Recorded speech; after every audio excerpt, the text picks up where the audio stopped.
Olá, meus amores, tudo bem com vocês? Graça e paz. Sejam todas bem-vindas ao nosso consultório das amigas. Eu sou a Ellen Ribeiro, fui ferida para curar. Aqui no nosso espaço, você é preciosa. Você é acolhida, você é respeitada, você é amada, você é uma joia rara, preciosa aos olhos de Deus. Receba todo o amor, todo o carinho que Deus tem por você. Fica aqui comigo. Bom, eu já coloquei aí 2 vídeos. O primeiro falando sobre rejeição, a primeira dor emocional, a segunda, abandono. E hoje vamos falar sobre humilhação. Vamos lá? Eu quero convidar você para estarmos orando, para que você seja acolhida, amada, que as suas dores sejam levadas para o Senhor. E por isso, Pai, nós te agradecemos e te louvamos em nome de Jesus. Por mais um dia, por mais uma live. Para aquelas que hoje vão ouvir sobre humilhação e que o Senhor marque o encontro. Para que venha a cura. Para que elas lancem aos pés do Senhor as dores emocionais, seja ela de rejeição, seja ela do abandono, seja ela da humilhação, em nome de Jesus, Pai. E eu quero te agradecer pela cura, eu quero agradecer pelo bálsamo, eu quero agradecer porque temos um Pai maravilhoso, que cuida de cada uma de nós, que trata e sara as nossas feridas. Em nome de Jesus, Pai. Te agradeço e te louvo. Obrigada por tudo, Jesus. Porque até aqui o Senhor tem cuidado de cada uma de nós. Amém?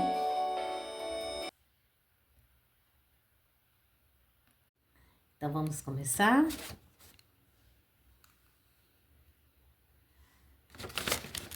Bom, a dor emocional da humilhação. Muitas pessoas não entendem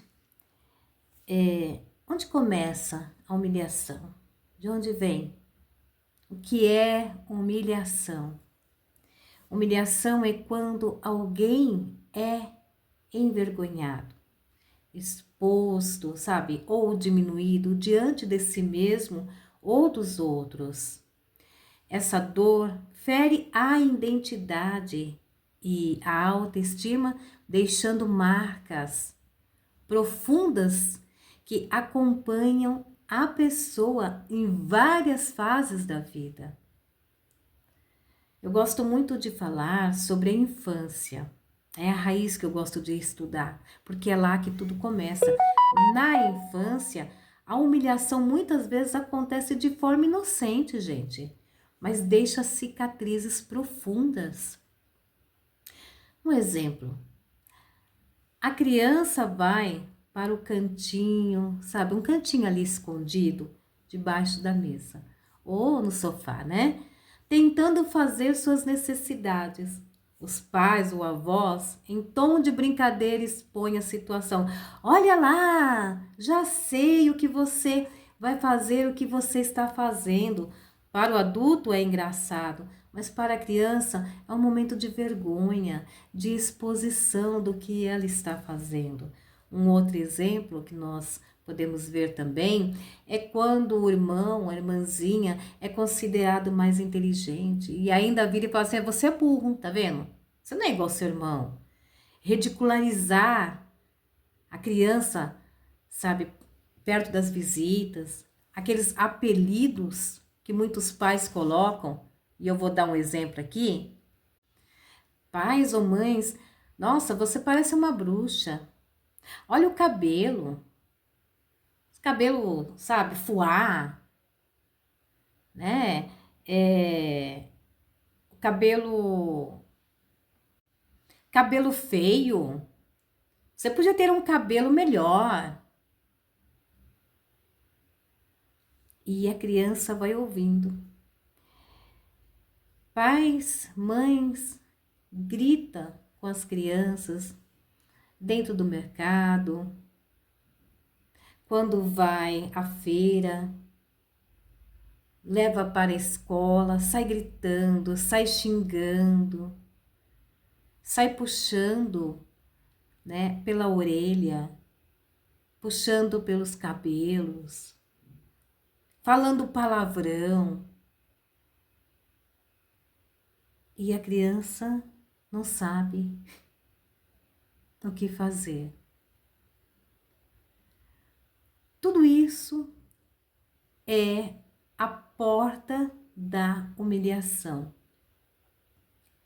E a humilhação, de um jeito bem inocente, bem inofensivo, ela começa lá no berço. Sabe quando o bebê faz a necessidade? Mas que fedor! O quarto tá fedendo. Gente, não chega aqui. É lógico. O bebê não sabe o que é uma humilhação, mas é a porta. É a porta de entrada, mesmo nas brincadeiras mais inofensivas que tem. E tem criança que nunca realmente foi, vamos dizer assim, humilhado mesmo dentro do lar, né? Aquela coisa para doer mesmo, para machucar.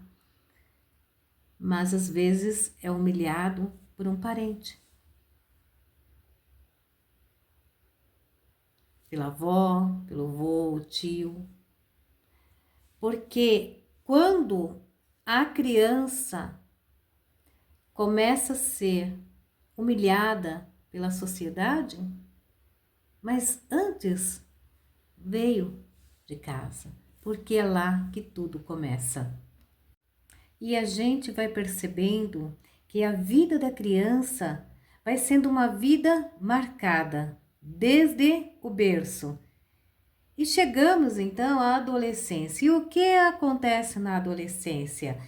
Na adolescência, a humilhação ganha força, porque o jovem está descobrindo a sua identidade.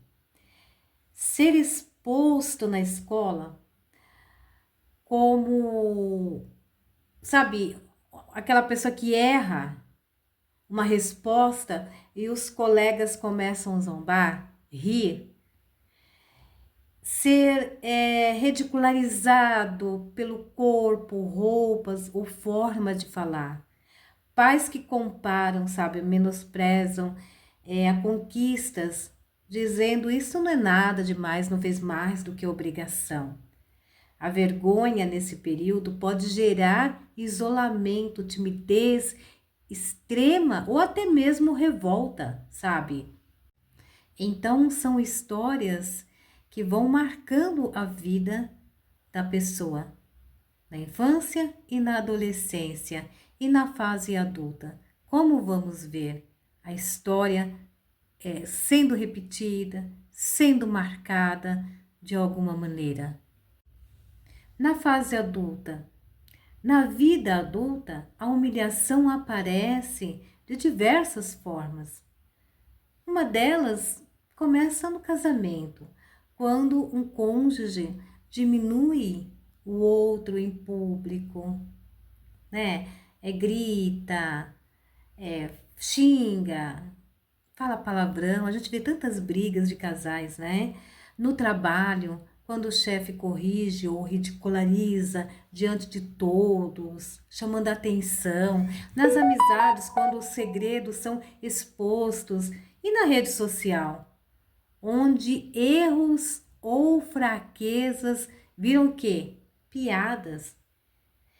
Quem foi muito humilhado no passado, muitas vezes repete o padrão, humilha outras pessoas, até sem perceber, como forma do que? De defesa. Exemplo, um adulto que foi envergonhado pelos pais na infância pode, sem notar, rir ou zombar do próprio filho. Vocês sabiam disso? Quando ele se sente vulnerável, o que ele faz? Repete o ciclo. E tudo isso mostra o lugar de humilhação.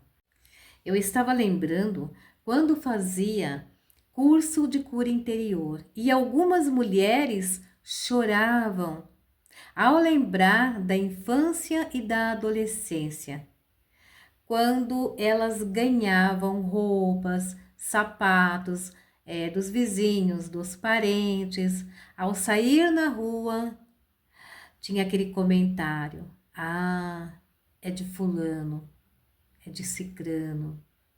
E aquilo era uma humilhação, uma dor. Mulheres que lembravam da casa que foi imobiliada por parentes, por amigos,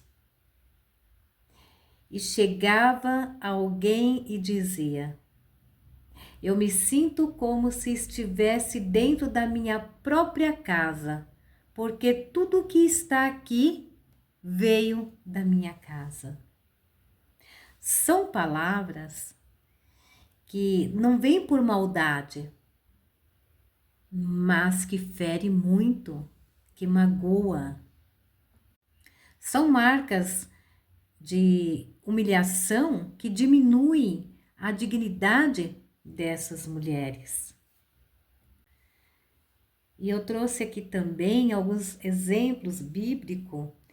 Eu quero lembrar aqui de 1 Samuel, sempre fala de Ana. Ana foi humilhada por Penina. A gente lê ali o capítulo, vê tantas humilhações, porque ela não tinha filhos. Mas mesmo na dor, ela buscou o Senhor e Ele honrou. Mais uma vez, também a gente pode falar de José, lembrando de José, humilhado, vendido pelos próprios irmãos e toda aquela bagunça que vocês já sabem, mas Deus exaltou ele, governador do Egito, e Jesus, que passou por maior humilhação, cuspiram em seu rosto, né? Coroa de espinhos, bateram, quantas coisas, mas ele salvou a vida de tantos. E nos dias de hoje, onde, como a humilhação acontece? Continua na família, pais que expõem os filhos, na escola, pelo bullying, apelidos, piadas, no trabalho, o desprezo, né? Expor ao público, na sociedade, o julgamento por aparência, condição financeira, o passado. E na igreja, quando ao invés de acolher, julgam a história ou a fraqueza de alguém. Sabe, a humilhação marca profundamente, mas também pode ser o lugar onde Deus nos levanta. Ana foi humilhada e se tornou mãe. E de um profeta, hein? José foi humilhado e se tornou o quê? Governador. Jesus, Salvador. Então eu quero falar para você que Deus tem uma nova história para a sua vida. Você não precisa morrer com esta dor. tem cura, tem restauração. Você precisa ser tratado.